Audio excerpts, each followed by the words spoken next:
I've been doing digital art for a year now using Procreate. The only other programs I've used to draw include MS Paint, Gartic Phone, and Sketch.io. This fall, I'll be switching to Photoshop for school. I'm not completely abandoning Procreate, I still intend to use it, but most of my work is going to be done on Photoshop. So I decided to make this video to share what I've learned about using Procreate and some digital art tips in general. Procreate is great, but blending or using the smudge tool in Procreate is less than satisfactory. It looks really weird and plasticky. Even if you change the tool to a different brush than the default, it's not great. And that's kind of a bummer because so many tutorials and guides people make online using other applications like Photoshop, Clip Studio, Krita, and so on are always talking about blending with the smudge tool. So there are a lot of approaches to blending values in ways besides this. I use a technique that people use all the time, which is take your two colors you want to blend, color pick the pixel overlap, that's the mid-tone, increase the saturation a little, and then just kind of do that over and over. There's some situations where just increasing the saturation is too simple depending on the lighting.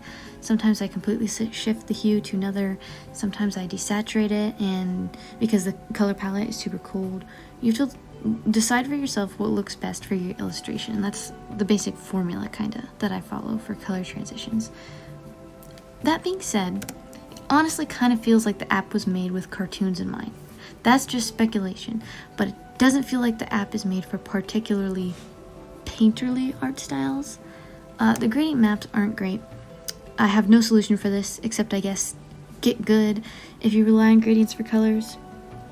Okay, and some people say you absolutely have to get an Apple Pencil for Procreate, and functionally, this is not true.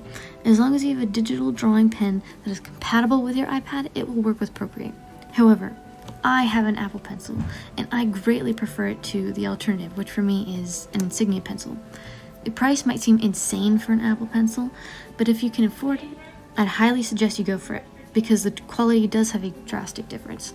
The main thing being that non-Apple pencils have no pressure sensitivity, which feels really horrible to use. Like, I'd rather draw with my cursor than a pencil without pressure sensitivity. I'm sure this preference isn't as drastic for some other people, but it's very important to me. And about the color picker. Some programs use a triangular color selector, some use a ring or a disc, some use a rectangle, and the rectangle in Procreate is my favorite of the options. I also used the value sliders for a while, and don't do that to yourself. Don't do that. The reason why I'm bringing up the shape of the color selector is because it actually really affects how warm-cool color relationships are explained. The relationships behind it are the same, but you kind of have to phrase it differently if you're using a triangle versus a ring versus a rectangle versus a hexadecimal input. One big example I can give is going from red to blue in the triangle is just changing the saturation straight down towards the corner of the triangle, while transitioning from red to blue in the rectangle is going diagonally, very consciously changing not just saturation but also the value. And that's another thing. This isn't exclusive to Procreate at all, but the term value is very misconstrued when it comes to digital painting software. If I completely desaturate my drawing in Procreate, that should show me the values of my illustration, right? Nope. That's the luminosity I assigned to each color on that rectangle. If you really want to see the values of your drawing on your iPad, you have to go into your settings and turn off color completely. The reason why this is so different is because colors each have an inherent value. Procreate is only accounting for the value, or luminosity, you assigned a color.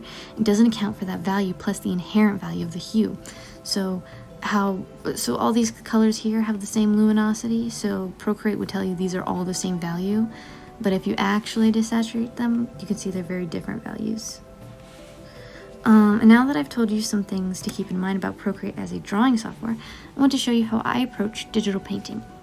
I start with a super dark red sketch of the subject, not really caring too much about the line weight or the cleanliness. I start with the red-brown color because desaturated black can look really artificial when you're working digitally. Then I swatch colors I want to a certain area. This is also when I decide the lighting scenario and the temperature of the light and the shadows. At this point, you should also ask yourself where the main light source is coming from, where the secondary light source is coming from, if there are any major sources of bounce light, what the temperature of the light is, what the temperature of the shadows are, if there are any cast shadows, how extreme highlight should be, and more stuff like that. Now I started working on areas I want greatest focus in. As someone who draws a lot of character portraits, this is usually the face. This is when I start quote-unquote rendering. I'm also starting to think about different textures and how lighting scenario will affect them. My portrait of Kit Fisto over here is probably the best example of that. I had to think of how the warm primary light, the cool secondary light will affect different materials, like his skin, his gooey big eyes, the metal bands around his leku, and his tunic, which will react to the light all in very different ways. This is probably the best part to sort of edit what you have. Mess with the saturation settings, smush stuff around to change proportions or the composition, decide what will be in the background, if anything. For the last part, you kind of just have to lock in until you feel like it's finished.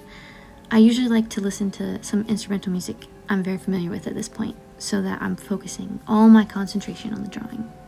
I hope you like this video. I hope my criticism of Procreate weren't too harsh. It's a really great drawing application, and I really enjoy using it.